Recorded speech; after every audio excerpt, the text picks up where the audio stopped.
Hi and welcome to this live webinar here on Ustream. My name is Marlene Christensen and I'm very thrilled to have this webinar live for you today, and I hope you enjoy it very much. I want to share my story with you today for all of you people who don't know who I am, and I also want to give you some marketing advice because there's there's a wrong way and a right way to get started on creating your online presence and starting your marketing career. And if you're a newbie, there is something that you really need to do first thing, and I want to give you advice on that in the after I've done the presentation, so stay tuned for that. Well, anyway, my name is Marlene Christensen and I'm from Denmark, so if my accent is a little bit off for you, you know why. And I've been in marketing for the past couple of years. Actually, I've not always been a marketer. Back in 2001, I just finished my education as a computer programmer, and I got a really good job working, doing, I was actually supervising systems that had to do with the hospital gas tanks and making sure that everything was all right with the systems of supervising those gas tanks so they don't run out of oxygen and stuff like that. And that was a really, I had a lot of responsibility and it was really good job, paid a lot of money. And at that time I also was married to a really great guy who I'm still married to today. So what we did was, when I got this job, we actually bought a house together out in the countryside that we had always dreamed of. And everything was just, looking so great. And we were supposed to move in on the 1st of May 2001. And we did. And we, unpacked and everything was great. And after a week of unpacking and loving it, we had to go to a birthday party with some of my family. And we didn't have a car at this point, and neither of us had a driver's license. So we were passengers in another car driving to this birthday party. And we were on the freeway, and something happened. Actually, we got in a really bad car accident, at least for the car, because it didn't seem like any of us got really badly hurt. The driver of the car got a punctured lung, but none of the other passengers got really badly hurt. But unfortunately, the ones sitting in the back, we were three of us, my husband and I and my brother, none of us had the car seat, the car belt on. So when we were spinning around on the freeway, I actually, twisted my back and got, down in the bottom of the car, and I was, in a little bit of shock. But we went to the hospital and I got X-rays and everything was fine, so we can just go home. Of course, I was shook up, but this was in the weekend, so I went to work straight on from Monday, and told everybody about this accident. And what they did was, because I was still a little bit in shock, what they did was they had me drive around for a full day with one of the technicians who went out to fix these gas tanks. And we went, across country for a whole day. And after that, I was in the beginning, I was like nervous driving this car. I was just holding on. My knuckles were turning white and everything. But after this day, I was more relaxed driving again. Then I just, got on with my normal life. But something changed in the month after this. I began to have mood swings. My back started to hurt really bad, and I got into a chiropractor and tried to fix my back, but it didn't happen, and I got really depressed and really tired. And one day I came to work and I just sat there, stared at the phone, couldn't pick up the phone and call any of the repairmen that I should do. And I just had to go out there and say I have to go home. And I actually never came back. because as it turned out, I had gotten a kind of a whiplash, but not like when the neck does this, but because I twisted my spine, the whiplash was located in my upper back between the shoulder blades, and that, kind of went into my whole system. And every time I was sitting typing at the computer, um, my arms, they irritated this spot on my back. So I couldn't do any more work, and I was at home. I was sleeping 14 hours a day. I couldn't read for more than a couple of minutes, and it was horrible. And I got some money from this job for the first 3 months, but then I still couldn't work, and they laid me off. Can't blame them for that, of course. So I was out of work, and I was moody and slept all day long, and the relationship with my husband was not very good. So he actually moved out of the house, and my mother moved in. And what we did then was we actually had the house put up for sale. So I lost the house. Oh my God! Now I had nothing. I was in pain. I was tired. I was depressed. I lost my house. I lost my husband. I lost my job. I didn't know what to do.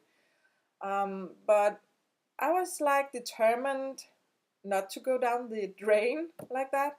So I started reading. I started training myself to read because I couldn't read more than a few minutes a day. But I really, I trained myself to and pushed myself to start reading again.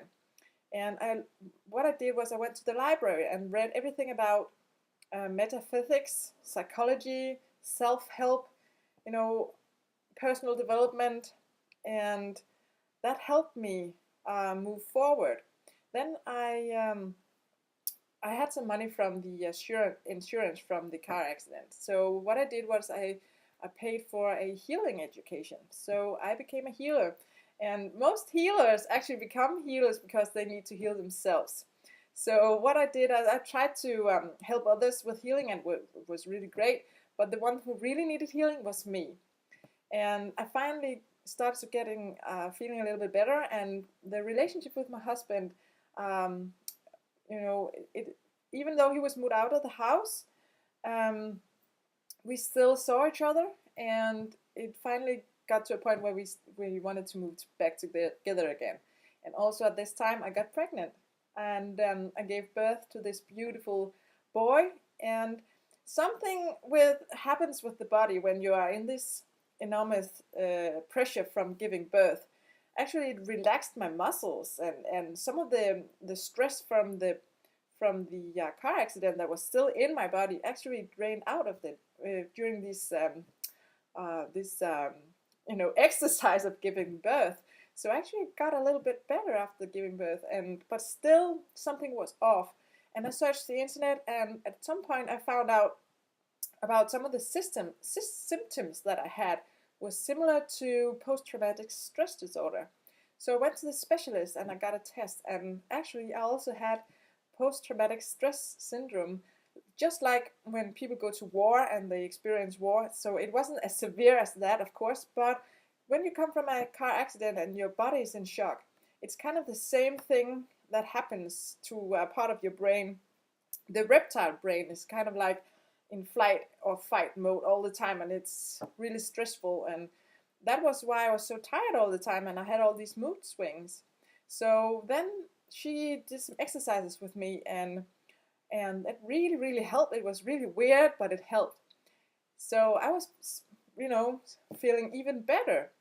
And while all these things was going on, the society that I live in was trying to push me back into getting a job. And of course I should get one, but I couldn't do it. I couldn't focus. I couldn't work more than maybe 10 hours a week. But something inside me pushed me forward. So I tried to start my own business doing Tupperware. And I found out that I couldn't sell Tupperware I sold something to my friends, and that was it. And then I tried Herbalife actually, and I was overweight at this time, so Herbalife was just perfect for me to get that weight loss. But I wasn't the type of salesy person that calls everyone and, do you want to buy some powder? I couldn't do that. It wasn't me. So it didn't work. Then I took a coaching education and I became a coach. And now I had the coach and the healer education. So I actually I started a business around that, coaching and healing. And I actually got some success back in 2008, started this company. And what happened there was that the financial crisis hit. And everybody was just like, no, no coaching, no healing, that is way out of our budget. We don't want to spend money on that. And I didn't know enough about marketing. So I couldn't get my message out to the right people. So that company had to close down. So what I did, I tried to, I tried to kickstart this business with Amway products as well, because Amway has a lot of products that could be combined with the coaching and healing and stuff like that, and beautification and all that. But it wasn't me selling other people's stuff, and people weren't coming to my coaching and healing. So I had to close that company down. So I was back to square one. What to do? So I actually took a high school education as a marketing economics. It was a 2-year education. And while doing that, I researched internet marketing. This was back in 2009.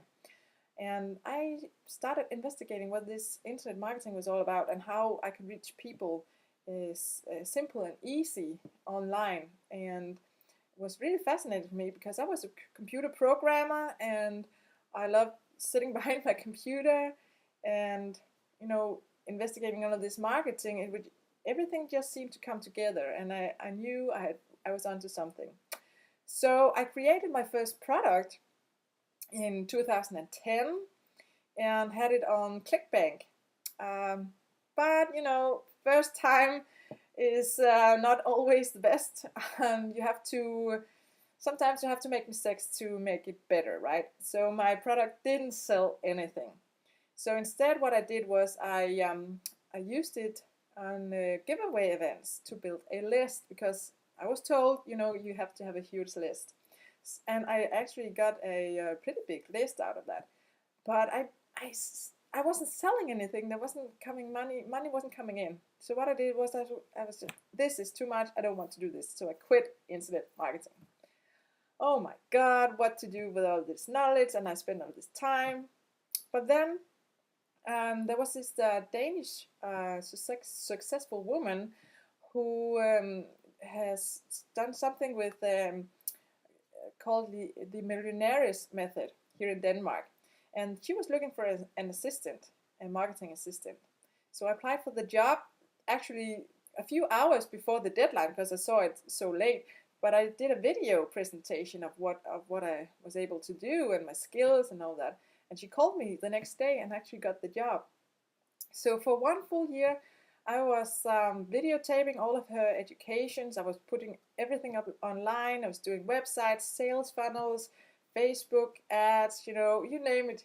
And she's like multi-passionate. So I was doing a lot of websites and a lot of marketing and putting everything together and, ordering banners and all of that. And it was quite fun. But I wanted to do my own thing. So in 2012, actually, I started my own company. I still have her as a client, but I reduced a lot of the assistant types of things. So now I just do the technical things. And I also did that for other people, creating websites and membership sites and videos and, SEO and all of that stuff. And I started to realize how valuable my time really is. It's really hard getting enough money if you're just trading your time for money. So I started to create my own membership program to leverage my time better. And in that membership program, I teach everything I know about setting everything, all the technical stuff up, but also all the tactics and the strategies and how you should move things forward step by step. Because now I've done it so many times, it's like second nature. And that was actually my story up until now. So now I'm moving away from selling my time, and instead of that, leveraging my knowledge and getting my message out to a bigger audience. And I really think you should do the same thing if you want to be successful online. But if you're one of those people who are just really starting out, there's one huge big advice that I want to give you here at the final end. And that is, you have to have a blog, preferably with your own name in the domain name. Like my name is Marlene Christensen, so I have marlenechristensen.com, and that is my blog where I put out videos and helpful articles and all of that. And I also use it kind of like a diary, pointing out my own mistakes. And the reason why I really tell you to do this, there are several reasons. First off, you get to do something constructive online. You have to set up this blog and you have to post to that blog. So you get comfortable creating content. And you also might do videos and put them on YouTube. So you start to get some skills, some technical skills. And also, people will start to see your journey and your process, and you will start to get a following. People will comment on your blog posts, and you will join in that conversation, and you will learn from those comments what people are interested in. So you can actually use your blog as kind of a survey, or when you research your clients in your marketplace. That your blog is really excellent for that. And also, when you have had that blog for a long time, whenever you do like an affiliate launch, where you might do an affiliate review, a review of an affiliate product, that review will rank higher than someone just doing a blog just around that affiliate product, because your blog has more leverage inside Google. So your blog is really going to be the foundation of everything. So if you don't have one, get one. And another thing is that I see a lot of people still, even though I know it's been told, countless times, on your blog you should have an opt-in form to, give something away for free and get people on your list, because the money is in the list. I know you have heard this before, but I'll say it again. Your money is in your list. So you need to get a blog with a free offer in your an opt-in form to an autoresponder, so you can contact these people over and over again. So I really hope that you have enjoyed this video that I've prepared, this webinar that I've prepared for you today. And I've actually promised myself, and I'm going to promise you as well, so you're going to be my accountability partner. And that is that I want to do these webinars regularly. And Friday seems to be a very, very good day for me to do them. So I hope that you have time next Friday, where I'm going to create some awesome value for you. So I encourage you to, stop by my I Am Technogoddess Ustream account and around Friday next week, and I'll see you there. Bye.